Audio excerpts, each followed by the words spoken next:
अस्सलामुअलैकुम, कैसे हैं आप सब। अल्लाह का शुक्र है मैं भी बिल्कुल ठीक हूँ। तो भाई एक और नया दिन, एक और नया व्लॉग पेश है आपकी खिदमत में। यहाँ पर जैसे कि आपको पता है मेरी बहनें रुकने आई हुई हैं, तो यहाँ पर मैं और आयशा आ गए थे लकी वन मॉल, क्योंकि यहाँ पे कुछ सेलें लगी हुई थी। तो बच्चे बड़ी सिस्टर के पास थे, मैंने और आयशा ने सोचा चलो कुछ शॉपिंग की जाए। यहाँ पर मैं और मियाँ जी ने हम दोनों को बाइक में यहाँ छोड़ दिया था और वो अपनी शॉप पे चले गए थे, क्योंकि रात का टाइम था। उन्होंने कहा जब यहाँ से फ्री हो जाओ तो कॉल कर देना, मैं तुम लोगों को पिक कर लूँगा। तो बस फिर क्या था, मैं और यहाँ पर इंटर हो रहे थे और हमारे साथ कुछ इतना बुरा हुआ कि मैं बता नहीं सकती। सफ़ायर पे तो मैं कभी भी नहीं जाऊँगी, बस मैंने तो उसका बायकॉट कर दिया है। अच्छा देखें, सेलें लगती तो इसका क्या मतलब है कि सेलें लगी हुई हैं। अच्छा तो मुझे जाना ही सफ़ायर पे था, और आप लोग वीडियो में भी देख सकते हैं जैसे ही मैं इंटरव्यू में सबसे पहले जो है ना सफ़ायर की शॉप पे ही टूट पड़ूँगी, क्योंकि मुझे उसी ब्रांड के चाहिए थे। वैसे मुझे सारी ब्रांड्स पसंद हैं कुछ, तो फिर मैंने सोचा नहीं यार, मुझे ना अब सफ़ायर लेना चाहिए, क्योंकि बहुत ही ज़्यादा अच्छी सेलें आई हुई थी। मतलब फ्लैट 50% ऑफ था। तो बस जब इस तरह का कोई सीन और सना कैसे छोड़ सकती है। खैर हुआ यूँ कि मैं जो भी आर्टिकल पसंद कर रही हूँ वही सोल्ड आउट हो रहा है, वही मतलब आउट ऑफ स्टॉक हो रहा है। खैर फिर लोग तो वहाँ पे सुध-बुध खड़े हुए थे, कोई कुछ किसी को नहीं बोल रहा था। तो खैर मैंने तो फिर वहाँ खूब सुनाया। मैंने कहा ये क्या, अगर आप सेल ख़त्म तो आप लगा दो कि भाई सेल ख़त्म। आप तो सबसे पहले रश चेक करें कि इतना रश था, इतनी आवाम थी कि मैं आपको बता नहीं सकती। और मैं नहीं, सबके साथ यही सीन हुआ, जो उठा रहा है वो रीस्टॉक कल आएगा। तो भाई आप वहाँ से हटा दो ना। अच्छा, और ब्रांड्स में क्या होता है कि अगर हमें कुछ समझ में आ जाता है ना तो वो लास्ट पीस भी दे देते हैं, लेकिन इन्होंने जो डिस्प्ले पे था वो बिल्कुल भी नहीं दिया। मैंने उनसे कहा कि आप हमें ये डिस्प्ले वाला उतार दें, तो उन्होंने कहा नहीं हम ये नहीं दे सकते। तो फिर मैंने तो खूब जो काउंटर पे होता उनको खूब सुनाया और बस फिर मैं आ गई। फिर मैं क्या करती। खैर फिर मैंने कोशिश की कि मैं स्टिच ले लूँ। स्टिच पे तो और भी ज़्यादा अच्छी सेल लगी हुई थी, लेकिन मसला सारा ये है कि स्टिच वाले इनके 42 लेंथ 43 लेंथ के होते हैं और मुझे वेयर करनी होती 38 लेंथ। खैर फिर वहाँ से हम जो है नाराज़ होकर आ गए और फिर हम लोग यहाँ जे डॉट पर आ गए थे।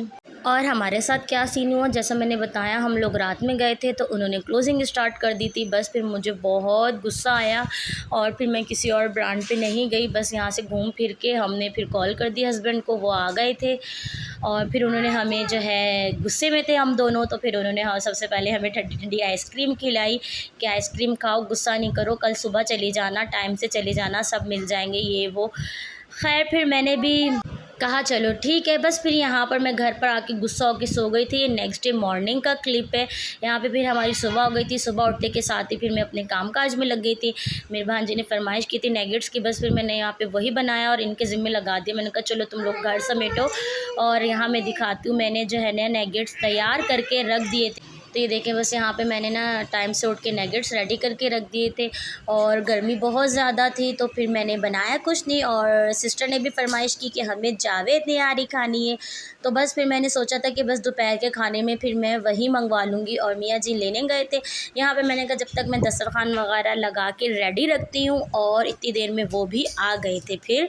और ये रहा जी रोटियां, गरम गरम रोटियां निहारी। और अच्छा, ये शाम की मैं स्नैक की तैयारी करी थी, वो मैं आपको आगे जाके दिखाऊंगी कि स्नैक में मैंने क्या बनाया था। खैर अभी तो फटाफट से जो है हम लोग खाना शाना लगाते हैं, दस्तरखान लगाया है जी। गर्मा गर्म निहारी, साथ में रोटियां और साथ में जो रात का पुलाव बचा था ओबियसली वो मैंने गर्म कर लिया था, क्योंकि मुझे रात के बचे हुए चावल बहुत पसंद है, मुझे भी और मियाँ जी को भी। तो हम लोग वो ज़्यादातर चाय के साथ खाते हैं। खैर फिर हम लोगों ने यहाँ पर सुकून से खाना खाया। और वैसे मैं आप लोगों को बता दूँ, मुझे निहारी कुछ ज़्यादा ख़ास पसंद नहीं है। खा लेती हूँ, ऐसी बात नहीं है कि नहीं खाती, लेकिन मुझे कोई इतनी ज़्यादा पसंद नहीं है। हाँ घर की मुझे बहुत पसंद है, वो भी अपने हाथ की, लेकिन बाहर की मुझे नहीं पसंद, बस पता नहीं क्यों। अरे मेरी बहन को बहुत पसंद है, बड़ी वाली बहन को तो बहुत ही ज़्यादा पसंद है। बस फिर मैंने यही मंगवा लिए थे और यही हम लोगों ने सब ने मिल के खाना शाना खाया। अच्छा खाना खाने के बाद मैं लग गई थी शाम की चाय की तैयारी में। उसने मुझसे फरमाइश की थी वड़ा पाव बना के दो, वो भी अपने स्टाइल में, और साथ में नगेट्स तो थे ही थे। और फिर मैंने साथ में सैंडविचेस बना लिए थे। अच्छा मैंने जैसे खाना खाया मैं उसमें लग गई थी, क्योंकि फिर ना आप ही लोगों को शाम में जाना था और दोपहर तो वैसे ही हो गई थी। जब सबको एक साथ इकट्ठे हुए तो टाइम तो ऐसे भागता है पता ही नहीं चलता। तो बस यहाँ पर फिर मैंने खाना शाना खाने के बाद जो है वो सब बना लिया था। अभी मैं दिखाती हूँ, देखिए मैं उठ गई थी। अच्छा, मैं सबसे पहले खाना खा लेती हूँ क्योंकि मेरी स्पीड बहुत ज़्यादा तेज़ है खाना खाने की। खैर फिर जो है ये देखिए यहाँ पे फ़ौरन से शाम की चाय तैयार कर रही थी मैं, और यहाँ पे मैं सैंडविचेस बना रही थी। साथ में मैंने चिकन नगेट्स फ्राई कर लिए थे, और मैंने वड़ा पाव भी बना लिए थे, वो भी अपने स्टाइल में। तो और देखिए सबसे पहले मैंने कहा मैं आपको सफाई-सुथराई भी दिखा दूँ कि घर घर भी नीट क्लीन हो चुका था। ऐसा नहीं कि जब सब इकट्ठे होते तो हम लोग ऐसे ही फैलावे में बैठे रहते। नहीं जी, माशाल्लाह से मेरी भांजियाँ भी अब मेरे बराबर की हो गई माशाल्लाह से। तो बस इसलिए सब मिल-बाँट के कर लेते हैं, और फिर लग गया हमारे स्नैक। और ये वड़ा पाव की रेसिपी कुछ मेरे स्टाइल की है। चिकन नगेट्स थे, सैंडविचेस थे, और बस साथ में चाय थी। और अभी मैं आपको दिखाती हूँ, बहुत कोई मज़ेदार बने थे। ये मैंने बनाए भी आप ही की फ़रमाइश पे थे, क्योंकि आप ही को मेरे हाथ की ये बहुत पसंद है। एक बार मैंने उसको रमज़ान में बना के खिलाए थे, उसके बाद से उसने मुझसे फ़रमाइश की थी कि ये बनाओ। और फिर यहाँ पे नगेट्स तो ऑब्वियसली मेरे होते ही मज़ेदार हैं।